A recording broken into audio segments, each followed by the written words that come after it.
Dnes nebudeme cestovať po zahraničí a mať sarkastické komentáre, ale pôjdeme na prechádzku, keďže na zahraničné cesty treba peniaze, aj keď disponuješ cestovnými výhodami.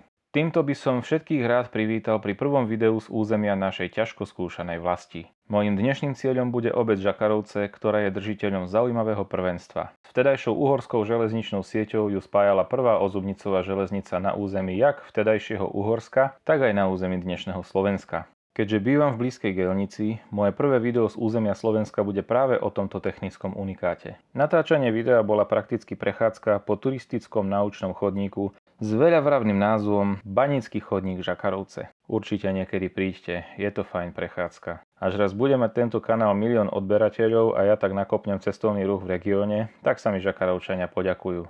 Teraz ešte nemusia. No ale vráťme sa k téme. Ako už niektorí z vás divákov môžu vedieť, údolie Hnilca a priľahlých dolín je neodlučiteľne späté s baníckym remeslom. Na stránke obce som sa dočítal, že prvá písomná zmienka o Žakarovciach pochádza z roku 1368 a obec vznikla ako banícka dedina. V kopcoch, ktoré ju obkolesujú, bolo v tom čase možné nájsť bohaté železorudné a medené žily. Tie bolo po vyťažení potrebné nejakým spôsobom dopraviť na ďalšie spracovanie mimo doliny. Keď v roku 1882 dostala prístup k rudám kniežacia Tešínska komora arcivojvodu Albrechta, bolo potrebné riešiť, ako rudu dostať do železiarní v Tešíne. Nie, že by ju vtedy nebolo možné prepraviť na vozoch s konskými a voľskými záprahmi, no ale viete, objem dopravy bol v takom prípade trošku iný. V tomto prípade jednoduchším spôsobom na prepravu, ale náročnejším na zriadenie a prevádzku bolo prepravovať rudu po koľajniciach. Najbližšia trať bola od štôlne Zuzana, nachádzajúcej sa na úplnom konci dediny, vzdialená okolo 4 km. Vybudovaná tak bola ozubnicová železnica spájajúca stanicu Mária Huta Žakarovce, nachádzajúcu sa na miestnej železnici Margecany Gelnica, so štôlňou Zuzana. Priemyselnú trať vybudovali medzi rokmi 1882 až 1884 a obsluhovala okrem Zuzany aj ďalšie štôlne. Na trati slúžili dva ozubnicové párne rušne, ktoré boli vyrobené v strojárni Esslingen. Zaujímavosťou bolo, že ťažná sila týchto rušňov bola prenášaná najprv na akúsi medzinápravu a až následne pomocou sústavy ozubených kolies na hlavnú nápravu. Čo sa týka vozňov, mohli sme sa stretnúť s 39 vozňami na prepravu rudy a 6 plošinovými na prepravu dreva do baní. Niektoré vozne slúžili aj ako brzdové vozne a boli preto vybavené veľmi zaujímavým systémom ozubnicovej brzdy. Dopravu na trati zabezpečovala Košicko-Bohumínska železnica. Hore kopcom vlaky jazdili rýchlosťou 12 km za hodinu a dolu kopcom rýchlosťou 8 km za hodinu. Rušeň bol z bezpečnostných dôvodov radený vždy na spodnom konci súpravy. Tento zvyk je až na pár výnimiek dodržiavaný dodnes a aj keď v súčasnosti ide v drvivej väčšine o ozubnicové jednotky, stále sú hnacie časti týchto jednotiek radené na spodnom konci súpravy. Spotreba rušňa bola 200 litrov vody na kilometr a 38 kg uhlia na kilometr. Na jedno zbrojenie tendra dokázal rušeň aj so súpravou absolvovať jednu cestu tam aj späť. Denne sa však prevážal náklad iba z jednej štôlne. Banícku históriu obce dnes pripomínajú hlavne informačné tabule, prípadne štôlne, no na konci dediny pri hasičskej zbrojnici sa v čase natáčania videa dalo natrafiť aj na prehrdzavené banské vozíky či kusy koľajnic. Snad niekedy ešte nájdu využitie. Vo videu sa pešo prejdeme po pôvodnom telese tejto unikátnej trate. Zvolená trasa teda opisuje predpokladané vedenie trate podľa informácií, ktoré sa mi podarilo nájsť v zdrojoch a trošku skôr odpozorovať. Podľa popisu trate v dobovom zázname pôjdeme od jej konca pri štôlni Zuzana na jej začiatok v Máriahute. Dnes už bohužiaľ železničnú trať nepripomína takmer nič a preto, ak neviete kadiaľ ísť, tak máte málo šanci na to, aby ste niečo z nej uvideli. Kým kráčame dolu kopcom, povedzme si niečo o tejto trati. Najprv si vysvetlíme pojem ozubnicová železnica pre tých, ktorí definíciu pojmu nepoznajú.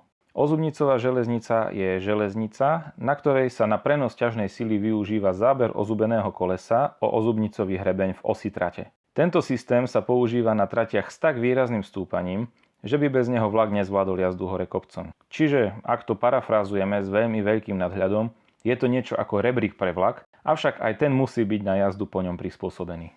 Hoci o trati v Žakarovciach hovoríme ako o ozubnicovej železnici, nešlo o trať, ktorá by bola vybavená ozubnicou súvisle, ako je to napríklad na trati zo Štrby na Štrbské pleso. S tou však mala tá žakarovská mnohé spoločné, napríklad metrový rozchod, rovnako ako v Tatrách. Hoci bola celková dĺžka trate 3815 metrov, spolu s odbočkami do štôlní Kalman, Wilhelm a Rudolf merala 4568 metrov, pričom ozubnicový úsek v Tatrách je len o necelých 100 metrov dlhší ako súčet dĺžky žakarovskej trate s odbočkami. Z 3,8 km trate boli ozubnicou vybavené 2 km. Zvyšok súprava zvládla na adhézny pohon. To znamená pohon bez nutnosti použitia ozubnice. Najväčší sklon bol na adhéznom úseku 32 promile, pričom na ozubnicovom úseku išlo aj o 110 promile. Ak neviete, 1 promile stúpania znamená, že na vzdialenosť 1 km prekonáte výškový rozdiel 1 meter. A teraz si to porovnáte s tými promile, ktoré uvádzajú zdroje. Čo sa týka samotnej ozubnice, na trati bola použitá Riggenbachová ozubnica. Áno,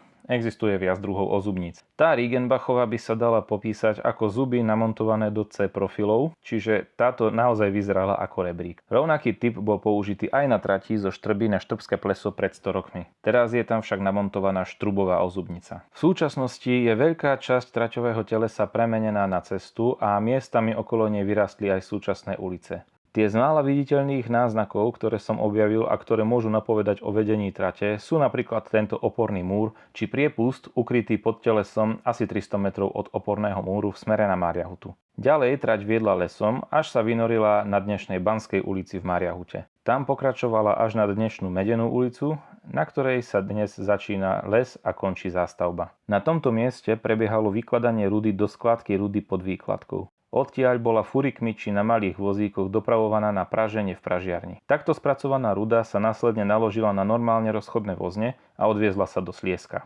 Relikty tohto zariadenia sú viditeľné dodnes v podobe rôznych oporných múrov zasadených do svahu. Pre detailnejšie zábery sa mi ale nechcelo loziť, takže kto chce bližší pohľad, nech príde na miesto sám, alebo nech sa pozrie, keď pôjde vlakom okolo. Je to pekne viditeľné, zvyčajne aj cez porast, hoci tento vie občas skomplikovať. Napríklad ako v čase natáčania videa. Čo sa týka dnešnej železničnej zastávky Žakarovce, človeku musí byť po zhliadnutí videa jasné, že išlo v minulosti o stanicu, ktorá bola degradovaná na zastávku. To dosvedčuje aj výpravná budova, ktorá je od súčasnej koľaje vzdialená možno 10 metrov. Ako ste si mohli vo videu všimnúť, tam kde to šlo, som skúsil urobiť porovnávacie zábery súčasnosti podľa záberov z minulosti. Snáď ma za to YouTube nepokefuje kvôli autorským právam. Taktiež sa v Mariahute z pôvodného vybavenia stanice zachoval strážny domček, ktorý nájdeme medzi traťou a Hnilcom a zjavne dnes slúži obytným účelom. Trať svojmu účelu slúžila len približne 15 rokov. Na prelome storočí totiž postavili pražiareň rudy priamo pri štôlni Zuzana a nákladnú lanovú dráhu cez kopec do Štefanskej huty, dnešnej miestnej časti Kluknavy, kde prebiehala jej nákladka na vlak, ktorý tak nemusel obchádzať celé pohorie cez Margecany. Keďže trať už nebola potrebná, v roku 1899 ju zlikvidovali. Rušne boli nejaký čas odstavené v rušňovom depe v Spišskej Novej Vsi, než bol jeden z nich v roku 1902 pridelený do služby na ozubnicovej železnici na trati Štrba-Štrbské pleso. Tam však konštrukčne nevyhovoval. Rovnaký problém zaznamenali aj na trati lokálnej železnice Golešov-Ustron, ktorá sa nachádza v Sliesku na území dnešného Poľska, ktorých koncové stanice sa dnes nazývajú Golešúv a Ustroň. Nakoniec boli oba rušne v roku 1910 odpredané viedenskej firme Orenstein a Koppel. Tie ich mali prerobiť podľa objednávky svojich zákazníkov na ďalšie využitie vo Vápenke v Tlumačove, kde mali slúžiť zhruba do roku 1954. Následne boli, ako mnoho ďalších unikátnych strojov v tej dobe, zošrotované.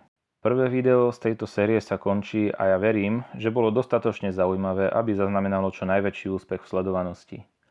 K úspechu videa môžete prispieť aj vy, diváci, a to klasickými YouTubeovými odrhovačkami vo forme lajku na toto video a odberu tohto kanála. Vedeli ste ináč, že video je možné aj zdieľať na rôznych platformách? Taktiež by som rád pozval všetkých vás, divákov, na návštevu Žakaroviec. Okrem spomínaného banického chodníka, ktorý vás prevedie históriou obce, môžete navštíviť aj miestnu izbu tradícií a remesiel, v ktorej nájdete priestor venovaný slávnej rodáčke zo Žakaroviec, slávnej speváčke ľudových piesní Janke Guzovej. Taktiež v nej nájdete historické exponáty, ktoré prezentujú či už vývoj rôznych technológií, alebo mapujú život v obci v čase jej najväčšej slávy. Odporúčam vám však dohodnúť si návštevu na obecnom úrade. Kontakt nájdete na stránke. Za kvalitnú zásobu historických fotografií, ktoré ste mohli vidieť, vďačím Banickému múzeu v Gelnici a starostovi obce Žakarovce pánovi Štefanovi Tulipánovi, ktorí mi s prístupnením svojich archívov zásadným spôsobom pomohli v tvorbe tohto videa. Vďaka patrí taktiež Peťovi Šimkovi z Múzea dopravy v Rajeckých Tepliciach, ktorý nad mojimi textami držal odborný dozor a vystrihal ma pred nechceným šírením rôznych dezinformácií o tejto trati. Taktiež patrí veľká vďaka vám divákom. Ak mi chcete naopak poďakovať vy za moju tvorbu, v popise videa nájdete link na môj kanál na platforme Hero Hero, kde môžete nájsť aj fotografie, ktoré vznikli pri natáčaní tohto videa. O deň skorší prístup k videu je na Hero Hero samozrejmosťou. Na teraz sa s vami rozlúčim a nezabudnite, meškanie je bonusová jazda zadarmo. Nazdar.